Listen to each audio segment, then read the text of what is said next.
Angle को दो तरीके से मेजर कर सकते हैं बाबू, एक रेडियन और दूसरा डिग्री में, ठीक है। आइए समझते हैं दोनों को, ये दोनों टर्म है क्या एक्चुअल में। तो देखो रेडियन को हमें समझने के लिए क्या करना होगा कि एक सर्कल ड्रॉ करना होगा। अब एक सर्कल से एक सर्कल के सेंटर से एक रेडियस ड्रॉ कर रहे हैं आर, ठीक है।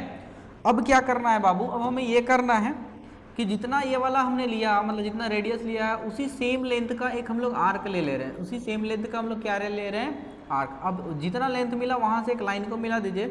अब यहाँ पे जो एंगल फॉर्म कर रहा है वो जो एंगल होगा वो रेडियन में लिखा है। कंडीशन ये है कि ये जो आर है इस आर्क के लेंथ के जस्ट बराबर होगा।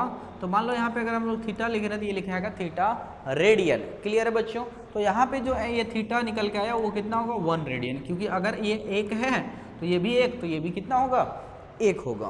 क्लियर है बच्चों। अब समझो, अब समझना कि यहाँ से यहाँ 1 है तो टोटल सरकमफेरेंस कितना होता है।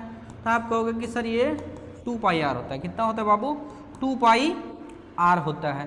तो इसका एंगल कितना करेगा, 2 पाई और आर के जगह कितना आया है 1, तो कितना हो जाएगा 2 पाई रेडियन। क्लियर है। टोटल के लिए कितना हो जाएगा 2 पाई रेडियन। क्लियर है बच्चों।